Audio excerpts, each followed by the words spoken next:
Hola familia, una vez más estamos aquí para compartir acerca de la palabra de Dios. Yo soy el Padre Samuel Beléndez Gutiérrez y un gusto estar contigo. Estamos en el día número 97 de la lectura de la palabra de Dios. En este día vamos a compartir del primer libro de Samuel, del capítulo 3 al 5 y el Salmo 150. Vamos a prepararnos para seguir la lectura de la palabra de Dios. Si así lo deseas, ve por tu Biblia o simplemente continúa el audio. Vamos a preparar nuestro corazón. En el nombre del Padre, y del Hijo, y del Espíritu Santo. Amén. Del primer libro de Samuel, capítulo 3. El joven Samuel estaba al servicio del Señor con Elí. La palabra del Señor era rara en aquel tiempo y no era frecuente las visiones. Un día estaba Elí acostado en su habitación. Sus ojos comenzaron a debilitarse y apenas podía ver. La lámpara de Dios todavía no se había apagado. Samuel estaba durmiendo en el santuario del Señor, donde estaba el arca de Dios. El Señor llamó a Samuel. Samuel, Samuel. Él respondió, aquí estoy. Fue corriendo donde estaba Elí y le dijo, aquí estoy. ¿Por qué me has llamado? Elí respondió, no te he llamado. Vuelve a acostarte. Y Samuel fue a acostarse. Pero el Señor le llamó otra vez. Samuel. Samuel se levantó y fue a donde estaba Elí y le dijo, aquí estoy. ¿Por qué me has llamado? Respondió Elí, no te he llamado. Hijo mío, acuéstate de nuevo. Samuel no conocía todavía al Señor. No se le había revelado aún las palabras del Señor. Por tercera vez llamó el Señor a Samuel. Este se levantó, fue a donde estaba Elí y le dijo, aquí estoy. ¿Por qué me has llamado? Comprendió entonces Elí que era el Señor quien le llamaba al joven y le aconsejó, vete a acostar y si te llama responde, habla Señor que tu siervo escucha. Samuel fue y se acostó en su sitio. Vino el Señor y se acercó y le llamó como las otras veces. Samuel, Samuel. Samuel respondió, habla, que tu siervo escucha. El Señor le dijo, mira, voy a hacer en Israel una cosa que hará retumbar los oídos de quien oiga hablar de ella. Aquel día ejecutaré sobre Elí todo lo que he dicho contra su familia, desde el principio hasta el final. Yo le he hecho saber que voy a castigar a su familia para siempre, porque él sabía que sus hijos ultrajaban a Dios y no le corrigió. Por eso juró a la familia de Elí que su culpa no podría expiarse nunca, ni con sacrificios ni con ofrendas. Samuel siguió acostado hasta la mañana siguiente y después abrió la puerta del santuario del Señor. Samuel no se atrevía a contar a Elí la visión, pero Elí le llamó y le dijo, Samuel, hijo mío. Él contestó, aquí estoy. Y Elí le preguntó, ¿qué es lo que te ha dicho? No me ocultes nada. Que Dios te castigue si me ocultas una palabra de lo que Él te ha dicho. Entonces Samuel se lo contó todo sin ocultarle nada. Elí dijo, Él es el Señor, que haga su voluntad. Samuel crecía y el Señor estaba con él. Ninguna de su palabra dejó de cumplirse. Todo Israel, desde Dan hasta Berseba, supo que Samuel estaba acreditado como profeta del Señor. El Señor constituyó manifestándose en Silo, pues era ahí donde revelaba su palabra a Samuel. Capítulo 4. La palabra de Samuel se escuchaba en todo Israel. Para entonces, los filisteos se reunieron para atacar a Israel. Los israelitas acamparon en Eben-Ezer, mientras los filisteos estaban acampando en Afec. Los filisteos tomaron posesión frente a Israel. Se entabló el combate. Israel fue derrotado por los filisteos, que mataron en el campo de batalla unos 4,000 hombres. El pueblo regresó al campamento y los ancianos dijeron, ¿por qué nos ha hecho sufrir hoy el Señor esta derrota frente a los filisteos?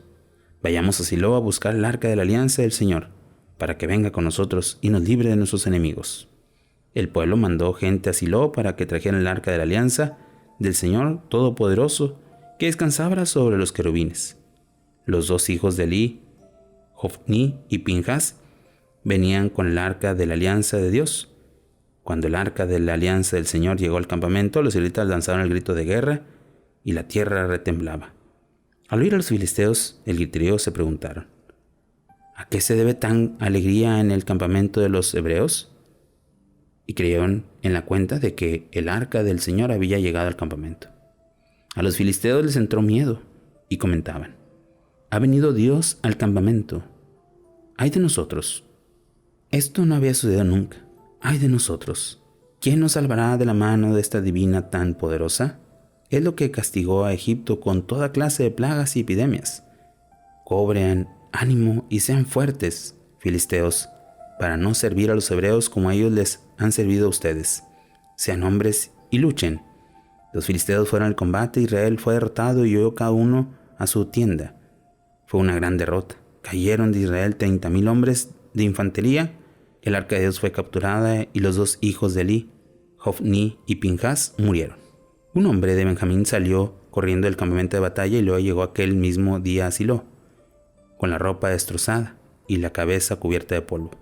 Cuando llegó encontró a Elí sentado en su silla. Estaba esperando el borde del camino, pues tenían que pudiera pasar algo al arca de Dios. El hombre entró en la ciudad dando noticia y toda la ciudad se puso a gritar. Elí oyó el griterío y preguntó: ¿por qué hay tanto griterío? Y el hombre fue rápidamente a contárselo a Elí. Elí tenía ya 98 años, sus ojos se habían quedado inmóviles y no podía ver. El hombre le dijo: vengo al campamento, he huido hoy mismo del campo de batalla. Elí preguntó: ¿qué ha pasado, hijo mío? El mensajero respondió: Israel ha tenido que huir ante los filisteos. Ha sido una gran derrota para el pueblo. Murieron también tus 2 hijos, Hofni y Pinjas, y el arca de Dios ha sido capturada. Al oír lo del arca de Dios, Elí cayó de la silla hacia atrás contra la puerta. Se desnucó y murió, pues ya era viejo y estaba muy torpe. Había actuado como juez de Israel durante 40 años. Su nuera, la mujer de Pinjas, estaba encinta y a punto de dar a luz cuando oyó la noticia de la captura del arca de Dios y de la muerte de su suegro y su marido, y le dieron dolores de parto. Se encorvó y dio a luz. Estaba en trance de morir. Las que estaban con ella le dijeron: anímate, que has dado a luz a un hijo. Pero ella no respondió ni prestó atención.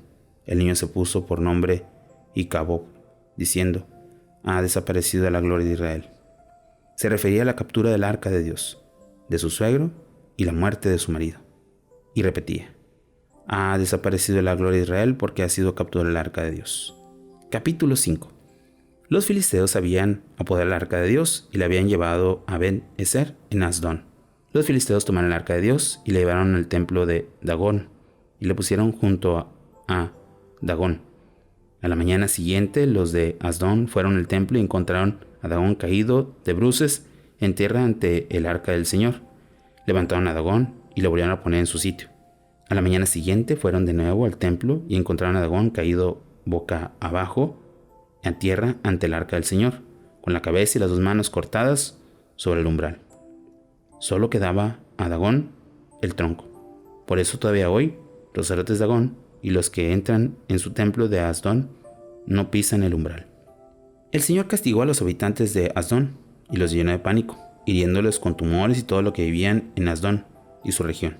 Al ver esto, los de Asdón se dijeron: el arca de Dios de Israel no debe continuar entre nosotros porque nos ha castigado duramente a nosotros y a Dagón nuestro Dios. Convocaron a todos los jefes de los filisteos y le preguntaron: ¿qué hacemos con el arca de Dios de Israel?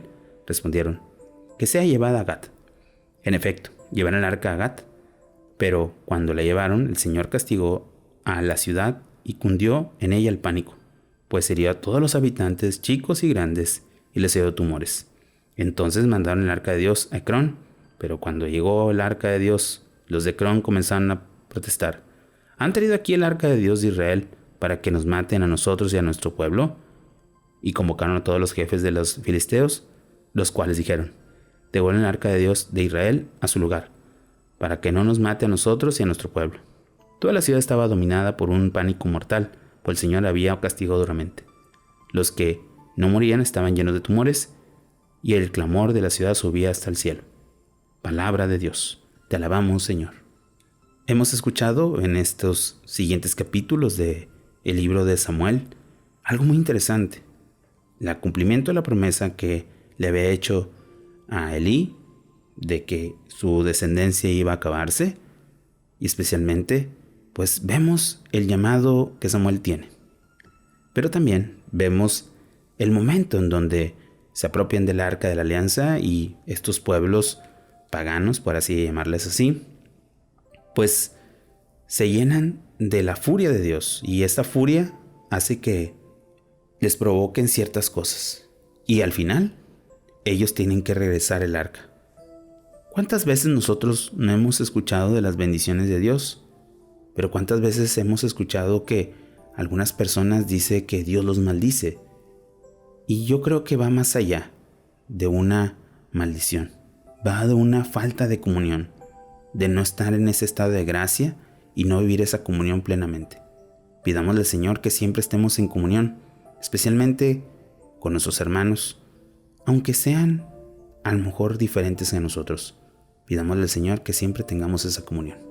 Vamos a meditar un poco la palabra de Dios.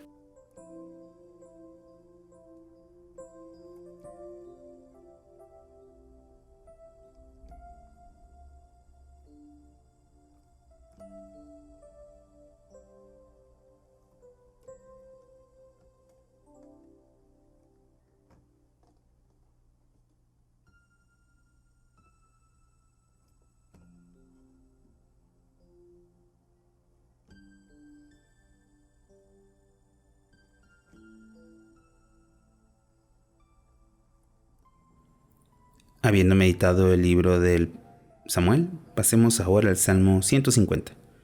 Aleluya. Alaben a Dios en su templo. Alábenlo en su augusto firmamento. Alábenlo por sus magníficas hazañas. Alábenlo por su inmensa grandeza. Alaben al son de trompetas. Alábenlo con arpas y cítaras. Alábenlo con danzas y tambores. Alábenlo con liras y flautas. Alábenlo con címbalos sonoros. Alábenlo con címbalos sonoros. Alábelo con címbalos vibrantes. Que todo viviente alabe al Señor. Aleluya. Oración final. Señor, gracias por llamarnos. Gracias por estar junto a ti. Haz en nosotros tu obra magnífica. Que todas tus obras se puedan realizar en nuestros corazones para que así podamos alcanzar tu amor y tu misericordia. Tú que vives y reinas por los siglos de los siglos. Amén. Bueno, familia, hemos tenido un día más de la lectura de la palabra de Dios, esperando que sigas perseverando y sobre todo conociendo más la palabra de Dios, meditándola y sobre todo llevándola en tu vida. Que tengas un bonito día y una fantástica semana. Bendiciones.